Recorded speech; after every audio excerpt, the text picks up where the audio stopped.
जय गुरुदेव नाम का जाप करिएगा।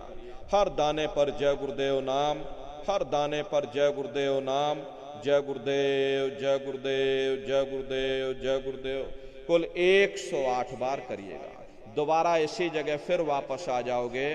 जब आप जय गुरुदेव नाम का जाप करोगे तो दोनों आंखों के मध्य भाग में अपने ध्यान को रोक करके दाने दाने पर जय गुरुदेव नाम का जाप करिएगा। जिसको आप याद कर रहे हो, एक समय ऐसा आएगा वो अंतर में तुम्हारे सामने प्रकट हो जाएगा। उसके स्वरूप को देख लेना, फिर उसी के स्वरूप को याद करके जय गुरुदेव नाम का जाप सभी नए प्रेमी भाई बहन करिएगा। दूसरी बार फिर यहीं से जय गुरुदेव नाम का जाप, तीसरी बार फिर यहीं से जय गुरुदेव नाम का जाप। इस तरह से कुल 8 बार जय गुरुदेव नाम का जाप सभी नए प्रेमी भाई बहन करिएगा। और 8 बार करने के बाद में ये माला आप रख देना। प्रेमी भाई बहनों, ये जय गुरुदेव नाम किसी साधारण इंसान का नाम नहीं, ये स्वयं उस अनामी महाप्रभु का नाम है। समय समय पर संत महात्मा फकीर अपने अपने समय पर आकर के अपनी साधना के द्वारा उस मालिक के नाम को जगाते हैं, उस मालिक के नाम को सिद्ध करते हैं। जैसे कबीर साहब आए, कबीर साहब ने साहिब नाम सिद्ध किया। गुरु नानक साहब आए, गुरु नानक साहब ने वाहे गुरु नाम सिद्ध किया। गोस्वामी जी महाराज आए, गोस्वामी जी महाराज ने राम नाम सिद्ध किया। मीराबाई आई, मीराबाई ने गिरधर नाम सिद्ध किया। सूरदास जी महाराज आए तो सूरदास जी महाराज ने श्याम नाम सिद्ध किया। इसी तरह से हमारे गुरु महाराज जय गुरुदेव नाम सिद्ध करके गए, जय गुरुदेव नाम का जहाज लगा कर गए। अगर ये जहाज पर सारी दुनिया बैठेगी, ये जहाज सारी दुनिया को पार करेगा। एक है साध है सब सद है, सब साध है सब जाए। पहले अपने गुरु की उंगली पकड़ लो, क्योंकि गुरु तुम्हारा सच्चा रहबर है। गुरु बिन भव निज तरह न कोई, बगैर गुरु के तुम्हारी ये जीवात्मा इस भव सागर से पार नहीं जा सकती। गुरु गोविंद दो खड़े काके लागू पाई, और बलिहारी गुरु आपने जिन गोविंद दियो बताई। महिमा उन्हीं की है जिन्होंने उस गोविंद को लखा दिया। इस संसार में हमारे 3 तरह के गुरु होते हैं। पहले गुरु हमारे माता पिता होते, जो हमें जन्म देते हैं, हमारा पालन पोषण करते हैं, बचपन से हमारे अंदर संस्कार डालते। ये माता पिता हमारे पहले गुरु, पहले भगवान होते हैं। दूसरे गुरु हमारे शिक्षक होते हैं, जो हमें स्कूलों में कॉलेजों में हमें जो भौतिक ज्ञान देते हैं, ये हमारे दूसरे गुरु होते हैं। और तीसरे हमारे आध्यात्मिक गुरु होते हैं, जो हमारी जीवात्मा को इस भव सागर से पार ले जाते हैं। इसीलिए कहा गया है गुरुर ब्रह्मा गुरुर विष्णु गुरुर देवो महेश्वरः गुरुर साक्षात पर ब्रह्मा तस्मै श्री गुरुवे नमः। 3 लोक 9 खंड में गुरु से बड़ा न कोई, करता करे न कर सके और गुरु करे सो होई। इसलिए प्रेमी भाई बहनों, साधना करने से पहले जय गुरुदेव नाम का सुमरन सभी नए प्रेमी भाई बहन करिएगा। और सुमरन करने के बाद में फिर आप लोग ध्यान पर बैठिएगा। दूसरा है ध्यान। ध्यान कहते हैं दृष्टि को एकाग्र करना, अपनी दिव्य दृष्टि को खोलना, अपने तीसरे नेत्र को खोलना, अपने शिव नेत्र को खोलना। कैसे आप लोग ध्यान करोगे, जरा अच्छी तरह से समझ लो। अपने अपने घरों में पलथी मार करके बैठिएगा। शरीर को बिल्कुल ढीला कर देना और घर में पलथी मार करके बैठ जाना। बाहर से अपनी आंखों को बंद कर लेना। दोनों आंखों के मध्य भाग में दूर सामने देखिएगा, सामने आपको अंधेरा नजर आएगा। बस उसी अंधेरे में एक जगह पर आप अपनी दृष्टि को रोकिएगा। होशियारी यही रहे, ये आंखों की पुतलियां हिलने ना पाए। शुरुआती समय में ये आंखों की पुतलियां अंदर अंदर हिलेंगी, लेकिन जब आप रोज रोज अभ्यास करोगे, करत करत अभ्यास ते जड़मत होत सुजान, जब रोज रोज अभ्यास करोगे तो आंखों की पुतलियां हिलना बंद हो जाएंगी। तो दूर सामने अंधेरे में एक जगह पर आप अपनी दृष्टि को रोकिएगा या उस अंधेरे को लगातार देखते रहना। दृष्टि अपने आप अंधेरे में रुक जाएगी। उस समय किसी के बारे में सोचना नहीं, किसी के बारे में विचार मत करिएगा। शरीर को बिल्कुल हिलाना नहीं, शून्य होकर के, शांत चित्त होकर के, निर्विचार होकर के बस सामने उस अंधेरे को लगातार देखते रहना। देखते देखते देखते देखते एक समय ऐसा आएगा कि आपकी ये दृष्टि उस अंधेरे में रुक जाएगी। जैसे ही आपकी दृष्टि अंधेरे में रुकेगी तो सुई की नोक के बराबर काले में भी काला बिंदु, बड़ा चमकीला बिंदु होगा, तारे की तरह चम चम चम चम चमकेगा। वो चमकता हुआ तारे जैसा बिंदु आपको सामने दिखाई पड़ेगा। और जब वो बिंदु सामने दिखाई पड़ जाए तब आप अपनी दृष्टि को उस बिंदु पर एकाग्र कर देना। और जब आप अपनी दृष्टि उस बिंदु पर एकाग्र कर दोगे तो वही बिंदु दरवाजा है, वही बिंदु खिड़की है। उसी को हरि का द्वार यानी कि हरिद्वार कहा गया। बहुत विशाल वो दरवाजा है। ये संसार कुछ नहीं है। ऐसे लाखों संसार इकट्ठे करके एक साथ दरवाजे के अंदर डाल दो, पता तक नहीं चलेगा। इतना विशाल वो हरि का द्वार तुम्हारे सब के अंदर बना हुआ है। एक छोटे से बीज को लेकर के हम आपसे कहें कि इस बीज के अंदर बहुत बड़ा पेड़ है तो आप जल्दी भरोसा नहीं करोगे। लेकिन उस छोटे से बीज को जब आप जमीन में गाड़ दोगे, थोड़ा खाद पानी दोगे, वो बीज अंकुरित हो जाएगा। उसमें से विशाल लताएं भी निकलेंगी, विशाल वृक्ष का रूप भी लेगा, उसमें से फल और फूल भी निकलेंगे। ठीक उसी तरह से आप सभी के अंदर सुई की नोक के बराबर तारे की तरह छोटे से छोटा बिंदु है। उस बिंदु के अंदर बड़े बड़े ब्रह्मांड बसे हुए हैं। वो तारे जैसा चमकता हुआ बिंदु आपको सामने दिखाई पड़ेगा। लेकिन बिंदु जब दिखाई पड़ेगा जब आपकी ये दृष्टि उस अंधेरे में रुक जाएगी। ये उसी तरह से है जैसे आपकी आंखों के सामने सूरज है, लेकिन बीच में जब बादल आ जाते हैं तो सूर्य आपको दिखाई नहीं देता। अगर बादल हट जाएं तो सूरज सामने दिखाई पड़ेगा। ठीक उसी तरह से कर्मों के बादल अंधकार बन करके, दीवाल बन करके हमारी आंखों के सामने आकर खड़े हो गए। जब आप अपनी आंखों की पुतलियों को उस अंधेरे में रोक करके रखोगे तो उसी अंधेरे में सुराख हो जाएगा। यही कहा गया है, दोनों तिल एक तार मिलाओ तब देखो गुलजारा है। यानी दोनों आंखों की पुतलियों को अंधेरे में एक जगह पर रोक करके रखो। जब आंखों की पुतलियों को अंधेरे में रोक करके रखोगे तो उसी अंधेरे में सुराख हो जाएगा। सामने आपको चमकता हुआ बिंदु दिखाई पड़ेगा। और जब वो बिंदु सामने दिखाई पड़ जाए तब आप अपनी दृष्टि को उस बिंदु पर एकाग्र कर देना। और जब आप अपनी दृष्टि उस बिंदु पर एकाग्र कर दोगे तो वो बिंदु फट जाएगा, वो दरवाजा खुल जाएगा, ये शिव नेत्र खुल जाएगा, ये दिव्य दृष्टि आपकी खुल जाएगी और आप दरवाजे के अंदर दाखिल हो जाओगे। एक बार प्रेमी भाई बहनों ये दिव्य दृष्टि खुल जाए तो क्या भूत, क्या भविष्य, क्या वर्तमान, कोई भेद आपसे गुप्त नहीं रहेगा।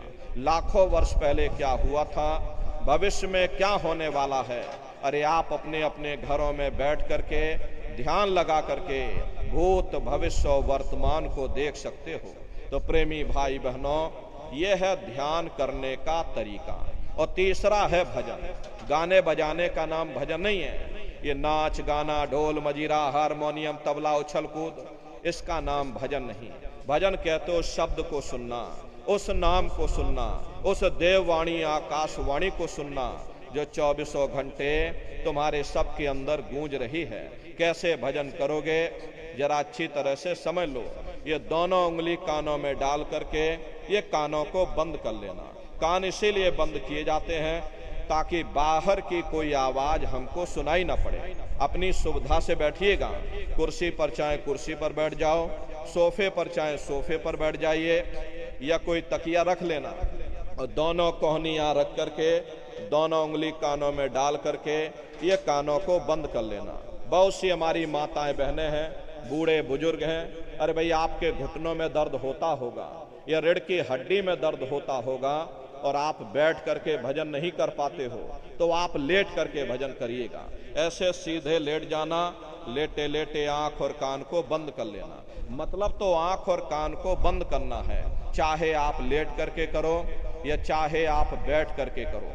यही कहा गया है कि आंख कान मुख बंद कराओ, अनहद झिंगा शब्द सुनाओ। यानी पहले अपनी आंख को बंद करो, अपने मुख को बंद करो, दोनों उंगली कानों में डाल करके ये कानों को बंद कर लो और ऊंचे से ऊंचा ध्यान दे करके उस आवाज को सुनने की कोशिश करो।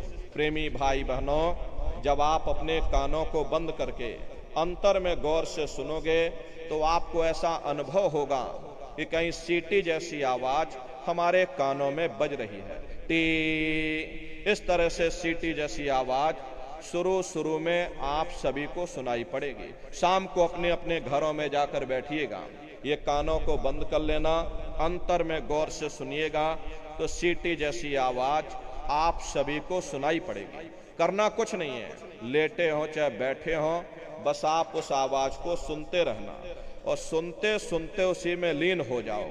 जब लगातार उसको सुनते रहोगे तो एक दिन ऐसा आएगा, दोबारा आपको अनुभव होगा कि कहीं बड़ी दूर से एक महीन आवाज, घंटे और शंख की आवाज हमारे कानों में बज रही है। जैसे मंदिरों में घंटियां बजती हैं, टन टन टन टन, तो बाहर तो आपने नकल किया। महात्माओं ने कहा था ये शरीर तुम्हारा सच्चा हरि मंदिर है और इसी हरि मंदिर के अंदर 24 घंटे वो घंटे और शंख की आवाज गूंज रही है। उसी घंटे शंख की आवाज को महात्माओं ने शब्द कहा। अरे आपकी धर्म पुस्तकों में लिखा है, पोथी पढ़ पढ़ जग मुआ, पंडित भया न कोई, 2.5 अक्षर प्रेम का, पढ़े सो पंडित हुई। दुनिया वाले कहते हैं 2.5 अक्षर का मतलब प्रेम है, प्रेम नहीं है। प्रेम में तो मात्रा लगी हुई। यहाँ पर जिस 2.5 अक्षर का वर्णन उन महात्माओं ने किया है वो रात और दिन धुनकारे दे रहा। वो नाम कहाँ मिलेगा? नाम रहे संतन आधीना और संत बिना कोई नाम न चिन्हा। उसी घंटे शंख की आवाज को महात्माओं ने शब्द या नाम कहा। उसी घंटे शंख की आवाज को ईसा मसीह साहब ने वर्ड या लागश कहकर याद किया। उसी घंटे शंख की आवाज को गुरु नानक साहब ने अनहद वाणी कहकर याद किया। चीन में जो महात्मा हुए उन्होंने इसको ताओ कहकर याद किया। मुसलमान फकीरों ने इसे कलमा कहकर याद किया और हिंदू महात्माओं ने इसे देववाणी, आकाशवाणी कहकर याद किया। उन अलग अलग महात्माओं ने अपनी अपनी भाषा में हम लोगों को समझाने की कोशिश की कि भाई वो घंटे शंख की आवाज तुम्हारे सबके अंदर गूंज रही है, वो आपको सुनाई पड़ेगी। लेकिन शुरुआती समय में आपको ऐसा मालूम पड़ेगा कि कहीं बड़ी दूर पर घंटियां बज रही, टन टन टन टन, लेकिन सुनाई हर एक को पड़ेगी। प्रेमी भाई बहनों, जब घंटे और शंख की आवाज आपको अपने अंदर सुनाई पड़ने लग जाए तब आप सीटी की आवाज को छोड़ देना और घंटे शंख की आवाज को पकड़ लेना, उसको आप सुनने लग जाना।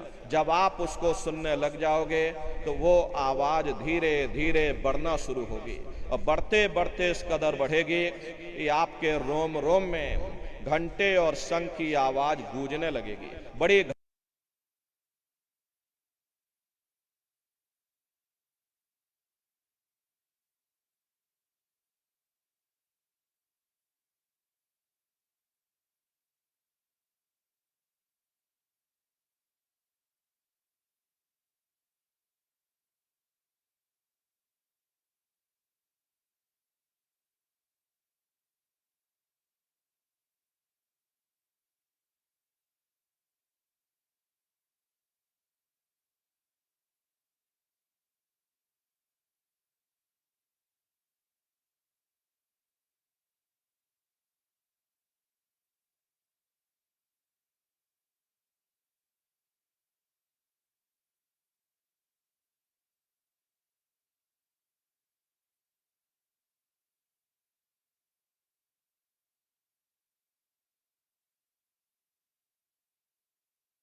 करते हैं। गणेश जी वहां के मालिक हैं। ये 4 दल का कवल है। यहाँ पर पृथ्वी तत्व पाया जाता है। उसके ऊपर इंद्रिय चक्र आता है। इंद्रिय चक्र में ब्रह्मा जी वास करते हैं। ब्रह्मा जी वहाँ के मालिक हैं। ये 6 दल का कवल है। यहाँ पर जल तत्व पाया जाता है। उसके ऊपर ये नाभि चक्र आता है। नाभि चक्र में विष्णु जी वास करते हैं। विष्णु जी यहाँ के मालिक हैं। ये 8 दल का कवल है। यहाँ पर अग्नि तत्व पाया जाता है। उसके ऊपर ये हृदय चक्र आता है। हृदय चक्र में शिव जी वास करते हैं। शिव जी यहाँ के मालिक हैं। ये 12 दल का कवल है। यहाँ पर वायु तत्व पाया जाता है। अरे वास तो वो ऊपरी मंडलों में, ऊपरी लोकों में वास करते हैं, लेकिन उनका प्रकाश, उनकी किरणें इन चक्रों पर पड़ती हैं। उसी के ऊपर एक कंठ चक्र आता है। यहाँ पर आद्या महाशक्ति की किरणें पड़ती हैं। ये 16 दल का कवल है। और आप सबसे ऊपर, तुम्हारी जीवात्मा सबसे ऊपर दोनों आंखों के मध्य भाग में बैठी है, जहां पर ये देवियां बिंदी लगाती हैं और पुरुष जहां पर ये टीका लगाते हैं। ये बिंदी और ये टीका यहाँ पर हम लोग इसीलिए लगाते हैं क्योंकि यहीं पर हमारी जीवात्मा बैठी है, उसका श्रृंगार किया जाता है। ये 10वां द्वार है जहां पर तुम्हारी जीवात्मा बैठी है, दोनों आंखों के बीचों बीच में। इसी को 10वां द्वार कहते हैं। अरे आप लोग रोज चौपाई गाते हो, मंगल भवन मंगल हारी, द्रवं सुदशरथ अजर बिहारी। तो इसका अर्थ जरा समझने की कोशिश भी करो। प्रेमी भाई बहनों, ये शरीर तुम्हारा मंगल भवन है, तुम्हें अमंगलों से बचाने वाला, तुम्हें नरकों चौरासियों से बचाने वाला ये पंच भौतिक शरीर ही तुम्हारा मंगल भवन है। इस मंगल भवन के 10 दरवाजे हैं और 10वें दरवाजे पर ये अजर बिहारी यानी कि तुम्हारी जीवात्मा बैठी है। और यहीं पर बैठ करके जीवात्मा अपने प्रकाश को 9 दरवाजों में फैलाती है, जिससे तुम्हारा शरीर चलता है, तुम्हारे हाथ चलते हैं, तुम्हारे ये पैर चलते हैं। जब आप भजन करोगे और जब घंटे शंख की आवाज को सुनोगे तो उस आवाज में चुंबक है, वो आवाज आपको अपनी ओर खींचेगी। और जब खिंचाव होगा तो जीवात्मा का फैला हुआ प्रकाश 9 दरवाजों से सिमट करके यही 10वें दरवाजे पर इकट्ठा हो जाएगा। और जैसे ही सारी शक्ति, सारी चेतना सिमट करके यहाँ पर इकट्ठी हुई तो शब्द क्या काम करेगा? शब्द तुम्हारी जीवात्मा को खींच करके इस शरीर से बाहर कर देगा। फिर आप अपनी आंखों से देखिएगा कि हमारा शरीर ये है और हम ये खड़े। आप अपने शरीर से अलग हो जाओगे। जैसे चिड़िया होती है, चिड़िया घोंसले से निकल करके आसमानों की उड़ान भरती है और शाम को फिर अपने घोंसले में आ जाती है, ऐसे ही तुम्हारी ये जीवात्मा इस शरीर रूपी घोंसले से निकल करके ब्रह्मांडों की सैर करेगी, देवी देवताओं के दर्शन करेगी, भगवान राम के दर्शन करेगी, भगवान कृष्ण के दर्शन करेगी और घूम करके फिर अपने शरीर रूपी घोंसले में वापस आ जाएगी। प्रेमी भाई बहनों, ये ब्रह्मा विष्णु महादेव जिनकी सारी दुनिया पूजा करती है, आप सभी लोग ब्रह्मा विष्णु और महादेव की पूजा करते हो और पूजा करते करते आपका ये जीवन बीत गया, लेकिन कभी आपने विचार ये नहीं किया भाई जिनकी हम पूजा कर रहे, आखिर ये ब्रह्मा विष्णु महादेव कौन है, ये कहाँ पर रहते हैं, ये क्या काम करते हैं, इनके माँ बाप कौन हैं, भगवान राम कौन है, भगवान कृष्ण कौन है, ईश्वर कौन है, ब्रह्म कौन है, पर ब्रह्म कौन है, ये कहाँ पर रहते हैं। तो जरा संक्षिप्त में आप लोग समझ लीजिए। प्रेमी भाई बहनों, जब आप भजन करोगे और जब घंटे शंख की आवाज को सुनोगे तो उसी घंटे शंख की आवाज को पकड़ करके ये जीवात्मा ब्रह्मांडों की चढ़ाई करती है। पलक झपकते है जीवात्मा खरबों योजन ऊपर चली जाती है। ये चांद सूरज सितारों को पार करने के बाद में सबसे पहले जो आपको लोक मिलेगा उसे महात्माओं ने शिवलोक कहा। शिवलोक तमोगुणी स्थान है, वहां के मालिक शिव जी हैं, वो पार्वती जी के साथ में उस लोक में विराजमान हैं। चैतन्य धार जो ऊपर से नीचे आ रही, जैसे महात्माओं ने गंगा कहा, वह अपना केंद्र बिंदु शिवलोक को बनाती है। इसीलिए शिव जी की जटा में ये गंगा दर्शाई जाती है। इस लोक में असंख्यों जीवात्माएं रहती हैं। ये सभी जीवात्माएं शिव स्वरूप में मौजूद होती हैं। जब आप वहां पहुंचोगे, शिव जी का जब प्रत्यक्ष दर्शन करोगे, आपका स्वरूप भी शिव के समान शिव स्वरूप हो जाएगा। शिव जी का दर्शन करने के बाद फिर घंटे शंख की आवाज को पकड़ करके फिर जब आप ऊपर चढ़ोगे उसी के ऊपर ब्रह्मा जी का लोक आएगा। ब्रह्मा जी का लोक वो रजोगुणी स्थान है, वहां के मालिक ब्रह्मा जी हैं। वो गायत्री, सावित्री और सरस्वती के साथ उस लोक में विराजमान है। और ब्रह्मा जी का दर्शन करने के बाद फिर जब आप ऊपर चढ़ोगे उसी के ऊपर विष्णु लोक आएगा। विष्णु लोक वो सतोगुणी स्थान है, वहां के मालिक विष्णु जी हैं। उनका बड़ा मनमोहक स्वरूप है। उनकी 4 भुजाएं हैं और चारों भुजाओं में शंख, गदा, पद्म और चक्र सुशोभित हैं। और आप क्षीर सागर में लक्ष्मी जी के साथ विराजमान हैं। ये तीनों देवता ब्रह्मा, विष्णु और महादेव अपने अपने लोक में बैठ करके राज कर रहे हैं। एक रचयिता है जो हम जीवों को रचता है, एक पालनहार है जो हम जीवों को पालता है, एक संहार करता है जो हम जीवों को नष्ट कर देता। एक का काम है शरीर को बनाना, एक का काम है शरीर की सुरक्षा करना, एक का काम शरीर को नष्ट कर देना। इनकी जो माता है वो आद्या महाशक्ति हैं। ब्रह्मा, विष्णु, महादेव लोक के ऊपर वो आद्या महाशक्ति का लोक आता है, उसी को देवी दुर्गा का लोक कहा जाता है। अरे आप लोग यहाँ 9 दुर्गे की पूजा करते हो, ये तो आपकी श्रद्धा है, देवी दुर्गा के प्रति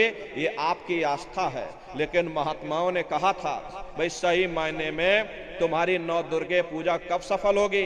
जब तुम 9 द्वारों से अपने ख्याल को समेट करके रजोगुण, तमोगुण, सतोगुण यानी ब्रह्मा, विष्णु, महादेव के लोक को पार करके वहां जब देवी दुर्गा का दर्शन कर लोगे तब सही मायने में तुम्हारी 9 दुर्गे पूजा सफल होगी। वहां देवी दुर्गा का दर्शन कर लेने के बाद तुम्हारी भौतिक मनोकामनाएं पूर्ण हो जाती हैं। साधक को रिद्धि, सिद्धि और शक्तियां प्राप्त हो जाती हैं। उन शक्तियों को प्राप्त कर लेने के बाद में फिर घंटे, शंख की आवाज को पकड़ करके फिर जब आप ऊपर चढ़ोगे उसी के ऊपर सबसे पहला देश आपको मिलेगा, या यूं कह लीजिए कि पहली राजधानी आपको मिलेगी, जिसे महात्माओं ने सहस दल कवल कहा, वो राजधानी है। आप इस तरह से समझिए जैसे आपके बिहार की राजधानी ये पटना है और रोहतास आपका जिला है, इसी तरह प्रेमी भाई बहनों वो सहस दल कवल राजधानी है। ये ब्रह्मा, विष्णु, महादेव के जो लोक हैं उस राजधानी के अंतर्गत आने वाले जिले हैं। और राजधानी का जो मालिक है वो निरंजन भगवान है। ये ब्रह्मा, विष्णु, महादेव ये निरंजन भगवान के ही पुत्र हैं। और ये आद्या महाशक्ति देवी दुर्गा ये निरंजन भगवान की अर्धांगिनी है। और निरंजन भगवान स्वयं तीनों लोकों के मालिक हैं। उन्हीं को त्रिलोकीनाथ कहा जाता है। हिंदू उन्हीं को परमात्मा कहते हैं, मुसलमान उन्हीं को खुदा कहते हैं, ईसाई उन्हीं को गॉड कहते हैं। ये जल एक है। जल को चाहे आप पानी कह लो, चाहे वाटर कह लो, चाहे आप नीर कह लो, इसी तरह प्रेमी भाई बहनों वो परमात्मा एक है। हम लोग लफ्जों के झगड़े में उलझे हुए हैं। घंटे और शंख की आवाज जो हर इंसान के अंदर गूंज रही वो आवाज उन्हीं के मुखार बिंद से हो रही। निरंजन भगवान का जो स्वरूप है वो ज्योतिष स्वरूप है। 1000 बाती की अखंड ज्योति वहां पर बराबर जल रही है। परम प्रकाश रूप दिन राती, नहीं कछु चाहिए दिया घृत बाती। अरे हम आप यहाँ पर ज्योत जलाते हैं, ये तो हम आप उसकी नकल करते हैं। महात्माओं ने आपको चिन्ह बता दिया कि भाई उनका ऐसा स्वरूप है, तो हम लोग यहाँ पर नकल करने लगे। इस ज्योति में तेल की जरूरत पड़ती है, बाती की जरूरत पड़ती है। तेल बाती खत्म हो जाए ज्योति तुम्हारी बुझ जाएगी। लेकिन वो अखंड ज्योति वहां पर ऐसी जल रही जिसमें ना तेल की जरूरत है और ना बाती की जरूरत है। महात्माओं ने लिखा है उल्टा कुआ गगन में तिसमें जरे चिराग, तिसमें जरे चिराग, बिना रोगन बिन बाती, 6 ऋतु 12 मास जरत रहे दिन राती। सतगुर मिले जो होए ताह की नजर में आवे, बिन सतगुर नहीं कोई वाह को दर्शावे। वो अखंड ज्योति ऐसी है जैसे पूरा ब्रह्मांड प्रकाशवान हो रहा। जितनी भी अवतारी शक्ति आई, भगवान राम आए, राम को वहीं से नीचे उतारा गया। इसीलिए उस देश को अयोध्या नगरी या कौशलपुर देश भी कहा जाता है। अरे गोस्वामी जी महाराज जब साधना करके वहां पहुंचे तभी गोस्वामी जी महाराज ने रामचरितमानस में लिख दिया। देखो प्रेमी भाई बहनों, रामचरितमानस में गोस्वामी जी महाराज ने जो भी लिखा है वो सब अंतर का भेद लिखा। जब उन्होंने साधना किया, साधना करके जब ऊपर गए, जो कुछ उन्होंने ऊपर जा करके देखा वो रामचरितमानस में लिख दिया। आप लोग ऊपर गए नहीं, आपने कुछ देखा नहीं, इसीलिए आप अर्थों को समझ नहीं पाते हो और अर्थ का अनर्थ कर देते। तो क्या लिखा गोस्वामी जी महाराज ने? देखिए गोस्वामी जी महाराज रामचरितमानस में लिखते हैं कि मुंह द्यो नैन त्रसत में भयो पुण्य चितवत कौशल पुर गयो। जब मैंने अपने बाहर की आंख बंद की, मेरी अंतर की आंख खुल गई और मैं क्या देख रहा हूं, मैं कौशलपुर देश में पहुंच गया। मोह बिलोक राम मुस्काई, मुझे देख करके भगवान राम प्रसन्न हो गए।